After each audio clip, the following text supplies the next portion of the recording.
자, 이제는 많은 집사분들이 열심히 공부를 한 덕분에 고양이에 대해 잘못 생각하는 부분은 별로 없는 것 같습니다. 하지만 아직도요, 여러분이 고양이에 대해 잘못 알고 있는 사실은 없을까요? 자, 저는 수의사 윤쌤이고요. 오늘은 우리가 종종 실수하는 고양이에 대한 오해 10가지를 한번 알아보도록 하겠습니다.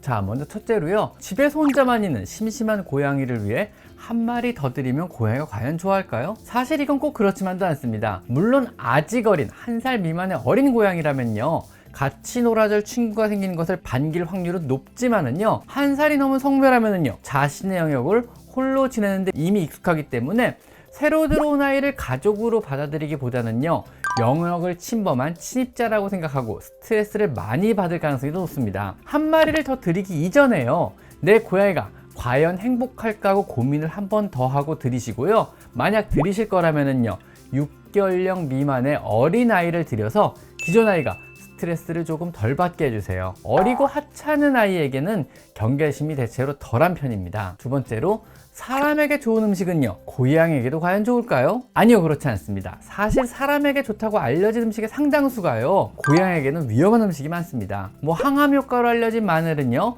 고양이의 적혈구를 파괴하고요, 포도나 건포도는요, 고양이의 신장을 망가뜨립니다. 초콜릿이나 커피는요, 고양이의 중추신경계를 자극하고요, 토마토를 포함한 많은 채소류가 고양이에게 복통과 설사를 유발할 수 있습니다.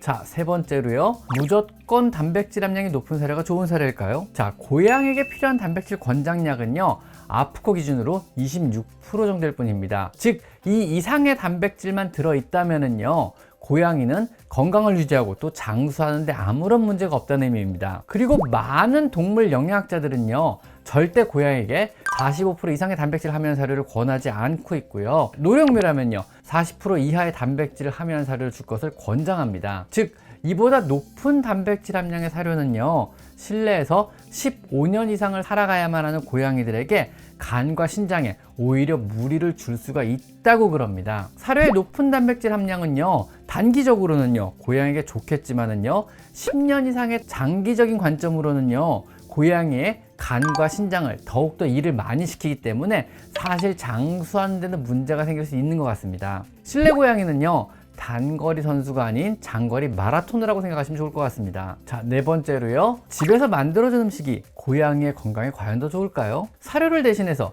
집에서 직접 만든 음식만 먹이는 것이 좋은 재료와 그 정성이 들어갔음은 인정하나 영양 균형을 맞추는 것은 거의 불가능합니다. 가끔 간식으로 급여하는 것은 괜찮지만은요, 주식으로 주는 것은요, 영양소의 결핍을 유발할 수 있어 오히려 위험합니다. 전문 기관이 아닌 집에서요, 세세하게 영양소 균형을 맞추는 것은 사실상 불가능합니다.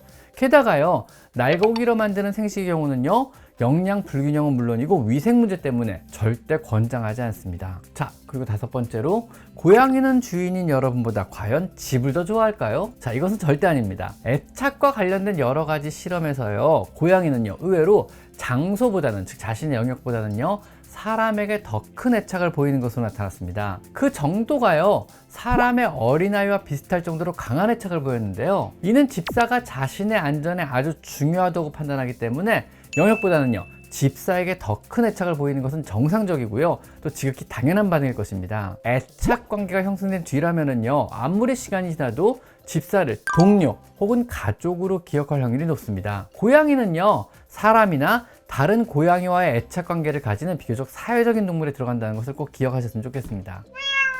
그리고 여섯 번째로, 과연 고양이는요, 교육이나 훈련은 정말 불가능할까요? 고양이는요, 습관의 동물입니다. 무엇이든 습관이 형성되고 그 습관이 안전이나 본인의 이익과 관련이 있다고 판단이 되면은요, 계속적으로 같은 행동을 반복하려고 합니다. 그래서 새벽 같은 시간에 여러분을 깨우고 같은 시간에 집안을 순찰하며 같은 사료에 집착을 하고요, 화장실의 위치나 모래의 재질에 신경을 쓰는 것입니다. 이러한 본능을 이해하고 시작한다면요, 훈련이 비교적 잘 되는 동물입니다. 물론 안전에 민감한 동물이기 때문에 혹시라도 야단을 치거나 체벌을 통해서는 절대 훈련이 안 되고요, 또 강아지와 같이 목매고 바라는 간식이 별로 없기 때문에 강아지에 비하면 약간은 어려울 수 있지만은요, 고양이가 정말로 좋아하는 그 보상만 잘 정해준다면요, 충분히 교육이 잘 되는 동물이라는 것을 꼭 기억해 주셨으면 합니다. 물론 우리 집사들은요, 고양이에게 굳이 훈련을 시킬 필요나 이유를 못 느껴서 사실상 시도를 별로 안 할 뿐이랍니다. 자, 일곱 번째로요, 고양이에게 생선이나 우유 혹은 치즈는 정말 좋은 음식일까요? 사실 그렇지는 않습니다. 물론 양반향이긴 하지만 대체로 고양이는요, 생선보다는요 단백질 함량이 더 높은 육류를 더욱더 좋아합니다. 더구나요, 인공적으로 필수 아미노산이나 혹은 비타민을 첨가하지 않은 고양이용으로 나온 제품이 아닌 그냥 생선류는요, 오래 먹일 경우 고양이에게 영양 불균형을 초래하여 위험하기도 합니다. 고양이는요 1만 년 넘게 생선이 주식이었던 적은 한 번도 없습니다. 고양이는 물속을 헤엄치며 물고기를 사냥하는 동물이 아니기 때문에 그렇습니다. 고양이는 불과 100년 이내에 우리 인간에 의해서 물고기를 처음 맛보기 시작한 동물입니다. 또한 유당분해 요소가 적은 고양이는요, 우유나 치즈를 조금만 먹어도 복통과 설사를 유발할 수 있습니다. 우유는요, 고양이에게 그리 적합한 음식은 절대 아닙니다. 혹시라도 우유를 주고 싶으면요, 고양이용으로 유당을 제거한 락토즈 프리 우유를 주셔야만 합니다. 그리고 8번째로요, 육식동물인 고양이는요, 밀가루나 쌀을 정말 안 먹을까요? 아니요, 그렇지 않습니다. 의외로 굉장히 좋아합니다. 쌀밥도 좋아하고요, 또 살짝 딱딱하게 익힌 누룽지도 잘 먹습니다. 고기 국물에 데친 스파게티면도 의외로 좋아하고요, 버터를 발라서 바삭하게 구운 식빵도 굉장히 잘 먹습니다. 고양이는요, 때때로 의외의 식성으로 우리를 즐겁게 해주기도 합니다. 그리고 9번째로 턱드름이나 항문낭은요, 닦아주고 짜주며 과연 관리를 해줘야 되는 걸까요? 아니요, 사실은요 그냥 대부분 두셔도 됩니다. 이걸 어떻게 관리해 보겠다고 뭐 세정제를 사용하여 닦아주고요, 소독약을 사용하여 문대고요, 매번마다 항문낭을 짜준다면은요 오히려 더 심해질 가능성이 높습니다. 그냥 턱드름 생겼구나, 뭐 식기를 더 깨끗이 세척해주자, 뭐 이 정도만 하시고요, 그냥 두세요. 사실 턱드름이란 것은요, 일부 고양이에서는요 그냥 자연스러운 피부 반응이고요, 염증만 없다면은요 그냥 드셔도 아무런 문제가 없습니다. 항문낭 역시요 반드시 짜주실 필요는 없습니다. 물론 짜면은요 항문낭액이 나오게 하겠지만은요 오히려 항문낭을 자극해서 더 많은 항문낭액을 축적하게 되며 오히려 과한 조작으로 항문낭에 염증을 유발할 우려가 있습니다. 그냥 건드리지 마세요. 항문낭을 안 짜준다고요, 고양이는요 특별히 문제가 생기지 않으며 안 짜져서 혹시라도 항문낭염 같은 문제가 생길 확률은요 지극히 희박합니다. 자, 10번째는요, 정말 고양이는 기억력이 안 좋을까요? 아닙니다. 고양이 기억력은요 우리가 생각하는 것보다 훨씬 더 뛰어납니다. 단지 필요하다고 생각되거나